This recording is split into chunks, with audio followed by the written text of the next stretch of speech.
আসসালামু আলাইকুম। জানিয়ে দেব আমাদের হাতে আসা সর্বশেষ গুরুত্বপূর্ণ সংবাদ। শুরুতেই সংবাদ শিরোনাম।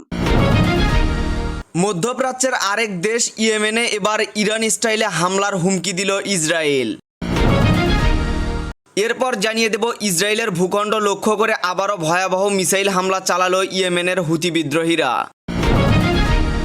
হরমুজ প্রণালীতে ইরানের মাইন রাখার প্রস্তুতি, এ খবরে মাথা নষ্ট হয়েছে যুক্তরাষ্ট্রের। এদিকে গাজায় ৬০ দিনের যুদ্ধবিরতি চুক্তিতে রাজি হয়েছে ইসরায়েল, জানিয়েছে মার্কিন প্রেসিডেন্ট ডোনাল্ড ট্রাম্প। এবং সর্বশেষ জানিয়ে দেব মার্কিন প্রেসিডেন্ট ডোনাল্ড ট্রাম্প এবং ইলন মাস্কের মধ্যে দ্বন্দ্ব চরমে উঠে গেছে, পাল্টাপাল্টি হুমকি। এতক্ষণ শুনছিলেন সংবাদ শিরোনাম, এবারে বিস্তারিত। তার আগে নতুন নতুন আপডেট নিউজ পেতে আমাদের চ্যানেলটি সাবস্ক্রাইব করে রাখুন। সংবাদ মাধ্যম আনাদুলু এজেন্সির একটি প্রতিবেদনে বলা হয়েছে, মধ্যপ্রাচ্যের আরেক দেশে ইরান স্টাইলে হামলার হুমকি দিয়েছে ইসরায়েল। দখলদাররা হুঁশিয়ারি করে বলেছে, যারাই ইসরায়েলের স্বার্থ বিরোধী কাজ করবে তাদের শাস্তি পেতে হবে। মঙ্গলবার ১ জুলাই রাতে ইসরায়েলি প্রতিরক্ষা মন্ত্রী ইসরায়েল কাটস ইয়েমেনের হুতি গোষ্ঠীর উপর বিমান হামলা চালানোর হুমকি দিয়েছে। ইরানের বিরুদ্ধে সম্প্রতি আক্রমণের অনুরূপ এ হামলা হবে বলে তিনি হুঁশিয়ারি করেন। কাটস এক্সে লিখেছেন, ইয়েমেনের সঙ্গে তেহরানের মতো আচরণ করা হবে। তেহরানের সাপের মাথায় আঘাত করার পর আমরা ইয়েমেনের হুতিদের উপর হামলা করব। তিনি আরও বলেন যে কেউ ইসরায়েলের বিরুদ্ধে হাত তুললে সেই হাত কেটে ফেলা হবে। ইসরায়েলি সেনাবাহিনীর পক্ষ থেকে বলা হয়েছে, তাদের বিমান বাহিনী ইয়েমেন থেকে ছোড়া একটি ক্ষেপণাস্ত্র প্রতিহত করেছে। তার কিছুক্ষণ পরেই এই হুমকি দেয়া হয়।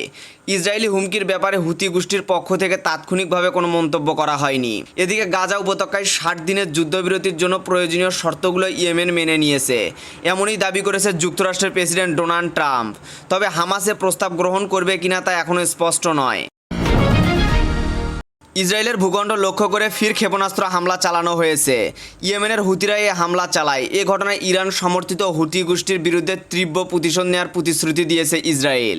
মঙ্গলবার ১ জুলাই জেরুজালেমের সতর্কতা সাইরেন বেজে উঠলে নিরাপদ আশ্রয়ের খোঁজে ছোটাছুটি শুরু করেন সাধারণ ইসরায়েলিরা। ইসরায়েলের প্রতিরক্ষা মন্ত্রী ইসরায়েল কাটস বলেন, ইয়েমেনের ভাগ্য তেহরানের মতোই হবে। এ সময় ইরানের পারমাণবিক ও সামরিক স্থাপনায় হামলার কথা উল্লেখ করেন তিনি। কাটস বলেন, তেহরানের সাপের মাথায় আঘাত করার পর আমরা ইয়েমেনের হুতিতে আঘাত করব। যে কেউ ইসরায়েলের বিরুদ্ধে হাত বাড়াবে সেই হাত কেটে ফেলা হবে। এদিকে হুতি গোষ্ঠীর ছোড়া একটি ক্ষেপণাস্ত্র প্রতিহত করার দাবি করেছে ইসরায়েল। আইডিএফ জানায়, ইয়েমেন থেকে ছোড়া হয়েছে ক্ষেপণাস্ত্রটি, যা সফলভাবে ভূপাতিত করা হয়েছে। অন্যদিকে হামলার দায় স্বীকার করেছে ইয়েমেনের সশস্ত্র সংগঠন হুতি। গাজায় অগ্রাসনের প্রতিবাদে নিয়মিতই ইসরায়েলি ভূখণ্ড লক্ষ্য করে ক্ষেপণাস্ত্র হামলা চালাচ্ছে গোষ্ঠীটি, যার বেশিরভাগই প্রতিহতের দাবি আইডিএফের। জবাবে ইয়েমেনের ভূখণ্ডে কয়েকশো বার হামলা চালিয়েছে ইসরায়েল।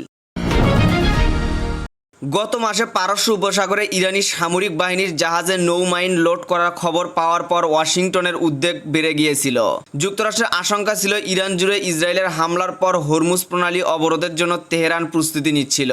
দুই মার্কিন কর্মকর্তা এসব তথ্য জানায়। সংবেদনশীল গোয়েন্দা বিষয় নিয়ে আলোচনা করতে নাম প্রকাশ করার না শর্তে কর্মকর্তা জানিয়েছে, ১৩ জুন ইরানের বিরুদ্ধে ইসরায়েলের প্রাথমিক ক্ষেপণাস্ত্র হামলা শুরু করার কিছু সময় পরেই মার্কিন গোয়েন্দারা শনাক্ত করেছে যে ইরান এই প্রস্তুতি নিচ্ছে, যা নিয়ে এর আগে রিপোর্ট করা হয়নি। হরমুজ প্রণালীতে মাইন লোড করা হলেও এখনও মোতায়েন করা হয়নি।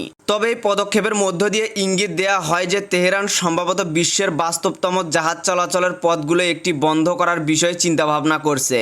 এটি এমন একটি পদক্ষেপ যা সংঘাতকে আরও বাড়িয়ে তুলত এবং বিশ্বব্যাপী বাণিজ্যিক মারাত্মকভাবে ব্যাহত করত। বিশ্বব্যাপী তেল ও গ্যাসের প্রায় ১/৫ চালান হরমুজ প্রণালী দিয়ে যায় এবং এই অবরোধের ফলে বিশ্বের জ্বালানির দাম বেড়ে যাওয়ার আশঙ্কা রয়েছে। ইরানের পারমাণবিক স্থাপনাগুলোতে মার্কিন হামলার পর থেকে বিশ্বব্যাপী তেলের দাম ১০%-এরও বেশি কমে গেছে, যার একটি কারণ হলো এই সংঘাত তেল বাণিজ্যে উল্লেখযোগ্য ব্যাঘাত ঘটায়নি। গাজায় ৬০ দিনের জন্য যুদ্ধবিরতি চুক্তি করতে প্রয়োজনীয় শর্তে ইসরায়েল রাজি হয়েছে বলে জানিয়েছে যুক্তরাষ্ট্রের প্রেসিডেন্ট ডোনাল্ড ট্রাম্প। তিনি তার সামাজিক যোগাযোগ মাধ্যম ট্রুথ সোশ্যালে বলেছেন, প্রস্তাবিত চুক্তির সময় আমরা যুদ্ধের অবসান ঘটাতে সব পক্ষের সাথে কাজ করব।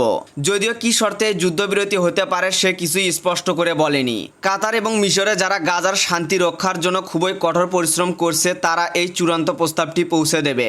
আমি আশা করি হামাস একটি চুক্তি মেনে নেবে, কারণ এর চেয়ে ভালো কিছু আর আসবে না, উল্টো পরিস্থিতি আরো খারাপের দিকে যাবে বললেন ট্রাম্প। গত কয়েক মাস ধরেই দখলদার ইসরায়েলের সঙ্গে হামাসের 60 দিনের অস্থায়ী যুদ্ধবিরতির আলোচনা চলছে, যেটির প্রস্তাব দিয়েছিলেন ট্রাম্পের বিশেষ দূত স্টিভ উইটকফ। তবে এই প্রস্তাবের আলোচনা থমকে দিয়েছিল দীর্ঘদিন, কারণ দখলদার ইসরায়েলি অস্থায়ী যুদ্ধবিরতির পর গাজায় আবারও হামলা চালানোর অধিকার রাখতে চায়। অপরদিকে হামাস জানিয়েছে যতক্ষণ তাদের অস্থায়ী যুদ্ধবিরতি নিশ্চিত না হচ্ছে ততক্ষণ তারা অস্থায়ী যুদ্ধবিরতিতে রাজি হবে না।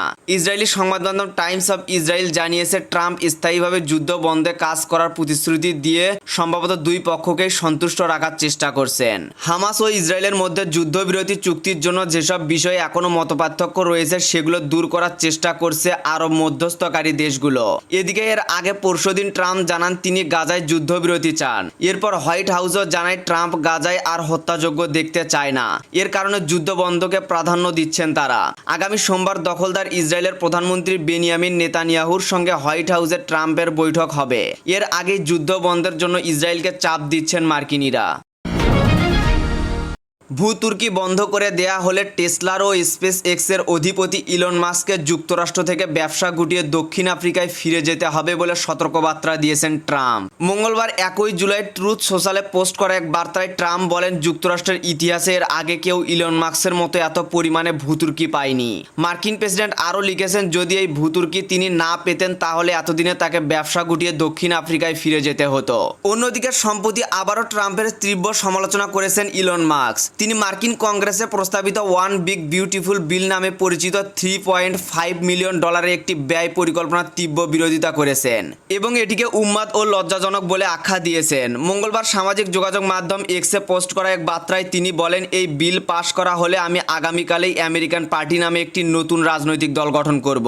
তিনি আরও বলেন, যারা এই বিলের পক্ষে ভোট দেবে তাদের লজ্জিত হওয়া উচিত। যদি কিছু থেকেই থাকে যা আমি জীবনের শেষ মুহূর্ত পর্যন্ত করব তা হলো এদের প্রাইমারি নির্বাচনে হার নিশ্চিত করা।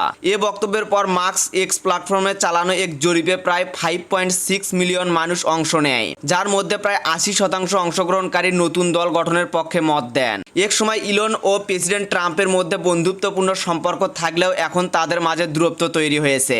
তার ফলশ্রুতিতে একে অন্যকে নিয়ে করছেন সমালোচনা, দিচ্ছেন নানা রকম পোস্ট। বিশ্লেষকদের মতে যুক্তরাষ্ট্রের তৃতীয় রাজনৈতিক শক্তি গড়ে তোলা অত্যন্ত কঠিন হলেও মাস্কের অর্থ, প্রযুক্তি এবং সামাজিক প্রভাব এক্ষেত্রে নতুন বাস্তবতা তৈরি করতে পারে।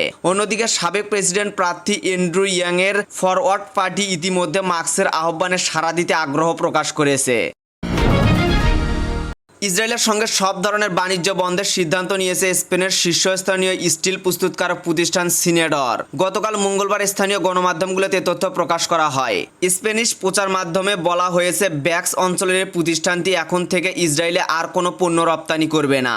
এর আগে আইরিশ সংবাদ মাধ্যম দ্য ডিস জানিয়েছে, গত বছরের আগস্ট থেকে চলতি বছরের মে পর্যন্ত সিনেডর ইসরায়েলি অস্ত্র নির্মাতা IM সিস্টেমে 1260 টন স্টিল বার পাঠিয়েছে। সিনেডর জানায়, ইসরায়েল তাদের মোট বিক্রির মাত্র 0.5%-এরও কম অংশ, তাই আর্থিক ক্ষতি খুবই সামান্য। পাশাপাশি এই পদক্ষেপ স্পেন সরকারের আহ্বানের সঙ্গেও সামঞ্জস্যপূর্ণ, যেখানে ইসরায়েলের সঙ্গে বাণিজ্য বন্ধের কথা বলা হয়েছে। গাজায় ইসরায়েলি অগ্রাসন শুরুর পর থেকে স্পেন সরকার জানিয়ে আসছে তারা ইসরায়েলের সঙ্গে অস্ত্র বাণিজ্য স্থগিত করেছে, তবে কিছু চুক্তি এখনও বহাল রয়েছে বলে বিভিন্ন প্রতিবেদনে উঠে এসেছে।